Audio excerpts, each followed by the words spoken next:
کے اصالت ثواب میں سورہ فاتحہ پڑھ لیں۔ بسم اللہ الرحمن الرحیم۔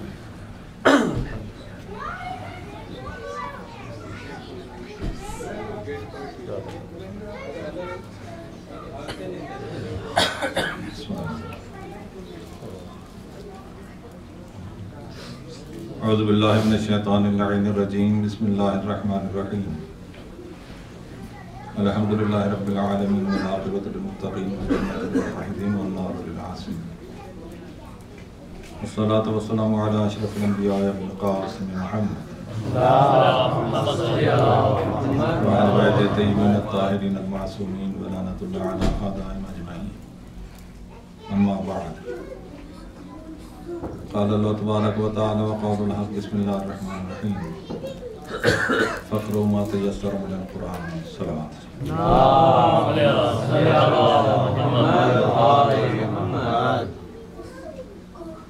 بہت ہی مختصر وقت میں نے عرض کیا تھا کہ یہ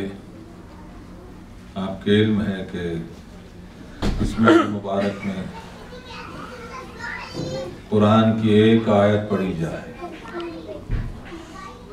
اس کا اتنا ثواب ملتا ہے کہ دوسرے دنوں میں پورا قرآن پڑھا جائے۔ جب ایک آیت پر پورے قرآن کا ثواب ملتا ہے تو پھر اسی قرآن کی تعلیمات کو عام کرنے کے لیے،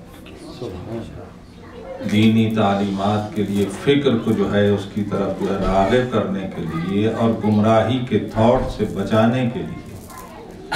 ایک درہم بھی، ایک ڈالر بھی جائے گا تو آپ اندازہ لگائیے اس کا کتنا ثواب ہو۔ ہر نیکی جو ہے بہت ہزاروں گنا زیادہ جو ہے اس دن میں ثواب رکھتی ہے، اور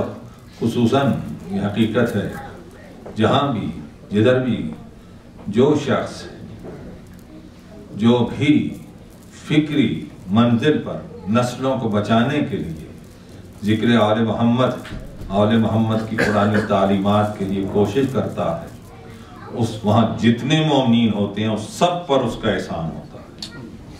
ان کی نسلوں پر احسان ہے کہ اس لیے قرآن حکیم کا اعلان ہے، قُوا أَنفُسَكُمْ وَأَهْلِيكُمْ نَارًا، خود کو اور اپنی اولاد کو جہنم کی آگ سے بچاؤ جس کا ایندھن انسان ہوں گے اور پتھر ہوں گے۔ پیغمبر فرماتے ہیں کہ وہ شخص جس نے اپنی اولاد کو دین کی طرف راغب نہیں کیا، خود بے عمل رہا، کچھ نہیں جانتا تھا، زحمت نہیں کی، بگڑی، قیامت کے دن اس کی اولاد اس کا گریبان پکڑے گی، پالنے والے یہ مجرم تھے، یہ خود دینداری کا کردار نہیں پیش کیا تھا، ہم جو دین سے ہٹ گئے تھے۔ تو لہذا ذہن میں رکھیے یہ دنیا چند روزہ ہے، جیسے کہ مولانا نے کہا اور زیدی صاحب نے کہا، تو ہم سب کا فریضہ ہے کہ ایسا جہاں اس کا اور جہاں ہر طرف سے جو ہے وہ گمراہی کے اور کردار کشی کے تمام ماحول ہو، اس میں نسلوں کو بچانا جو ہے وہ بہت بڑا جہاد ہے، انتہائی بڑا فریضہ ہے۔ تو یہ جتنی بھی ہر طریقے سے کوشش کی جائے، اور اس کے ساتھ ساتھ جو ہے حیرت کی بات ہے کہ علم جو تھا جو امتیاز تھا اہل بیت اور ان کے ماننے والوں کا، اگر اسی علم سے جو ہے ماننے والے دور ہو جائیں، نسلیں دور ہو جائیں، تو اس سے بڑھ کر بدبختی اور کیا ہو سکتی ہے۔ مغرب والا کہتا ہے کہ حیرت کی بات ہے مسلمانوں پر کہ ان کا اتنا بڑا عالم کوفے کے منبر پر یہ کہہ رہا ہے کہ جو چاہو مجھ سے پوچھو، جو چاہو مجھ سے پوچھو، میں زمین کی باتوں سے آسمان کی باتیں زیادہ جانتا ہوں۔ زمین تو ایک ہے، اس کی باتیں ہیں، آسمانوں میں لاکھوں زمینیں ہیں تو ان کی باتیں بھی زیادہ ہیں۔ تو کھڑا ہو کر مسلمان کہتے ہیں بتائیے میری داڑھی میں بال کتنے ہیں؟ ہم اگر ہوتے تو ہم پوچھتے علی سے کہ بتائیے چاند تک کیسے پہنچ سکتے ہیں، مریخ تک کیسے پہنچ سکتے ہیں۔ آج جو اربوں ڈالر ہم خرچ کر رہے ہیں یہ ہم انسانیت کی بھلائی کے لیے خرچ کرتے ہیں۔ تو غیر مسلم جو ہے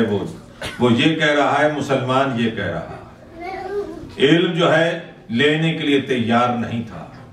اور علی منبر پر بیٹھے ہیں اور بیٹھے ہوئے بادل بھی کڑک رہے ہیں،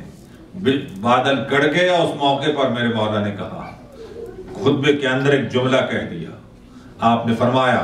لو شئتم لستخرجت من شلالات هذا العالم نورا یستضیء بہ العالم کلہ، اگر میں دنیا کی آبشاروں سے اتنا نور میں پیدا کر سکتا ہوں کہ شرق و غرب روشن ہو جائے۔ یہ باب مدینہ تو 14 سال پہلے کہہ رہے تھے، مسلمانوں کو یہ ہمت نہیں ہوئی کہ علی کے پاس نہیں جانا ہے، مصر تک جانا ہے کوئی مسئلہ اور حدیث پوچھنے کے لیے، باب مدینہ تو یہاں ہے، ان کے پاس نہیں آنا ہے۔ ابن عباس پوچھتے ہیں کہ علی ادھر مخلوق ہے، آپ نے فرمایا ان فی سمائکم ھذا مدن کمدن اہل الارض، تمہاری اس کائنات کے اندر اسی طرح شہر بسے ہوئے ہیں جیسے تمہاری زمین پر شہر بسے ہوئے ہیں۔ اور مختصر گفتگو ہے، یہ علم کے سمندر تھا جس کی کوئی حد نہیں تھی، اور خود مولا کہتے تھے کتنا جو ہے یہ سمندر ہے جوش مار رہا ہے، یہ لے کر نہیں گئے، یہ رسول سب منتقل کر کے گئے، علی منتقل کرتے گئے اور منتقل چھٹی منزل تک پہنچی تو کوفے کے باہر میرے مولا نے لیبارٹری وہاں قائم کی تھی، اور 4000 سے زیادہ علماء وہاں موجود رہتے تھے، مغرب کے تھے، افریقہ کے تھے، ایشیا کے وہاں تھے، اور وہاں لیبارٹری تھی، اور وہاں یہ سب ریسرچ ہوتی تھی کیمیکل کی جتنی ہوتی ہے۔ جابر ابن حیان کوفی جس کو آج بھی یورپ جو فادر آف کیمسٹری کہتے آئے ہیں، ان کی بڑا کنٹریبیوشن ہے، 500 کے قریب ان کے رسالے مضامین تھے، مختلف سبجیکٹس کے اوپر، سائنس کے سبجیکٹ کے اوپر تھے، اور وہ سب علم وہاں سے چلا بڑھا، مغرب لے گیا، وہ بڑھ کر چاند تک پہنچ گیا، اور ہمارے جو ہے سوائے نفرت کے آل محمد کی دشمنی کی اور کچھ بھی نہیں کیا۔ حیرت کی بات ہے، قرآن کہتا ہے غور افلا یتدبرون القرآن، کیا تم قرآن میں غور و فکر نہیں کرتے ہو، علم حاصل نہیں کرتے ہو؟ قرآن کہتا تھا میرے پاس علم سب کچھ کائنات کے علوم ہے، لو قرآن یہ کہہ رہا ہے مسلمان نے ریسرچ کی تو کس کے لیے ریسرچ کی؟ یا کہ کوئی نیا فرقہ بنانا تھا تب قرآن کو استعمال کیا، یا کسی مسلمان کو اسلام سے خارج کرنا تھا تب قرآن کو استعمال کیا۔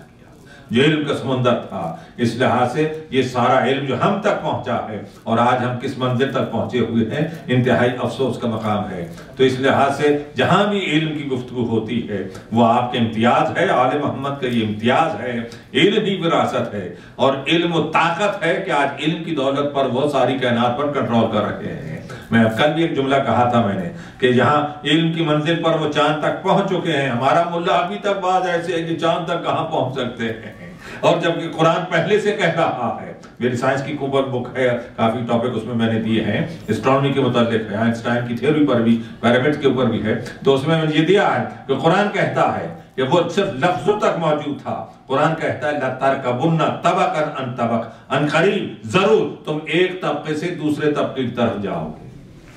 قرآن پہلے خبر دے رہا ہے، تو لیکن یہ کہ تم جاؤ یا نہ جاؤ، لیکن ظہور امام کے بعد یہ روایات کے اندر ہے کہ جب ظاہر ہوں گے مولا تو یہاں کے لوگ دوسرے سیاروں میں جایا کریں گے، وہاں یہاں کے لوگ یہاں آیا کریں گے۔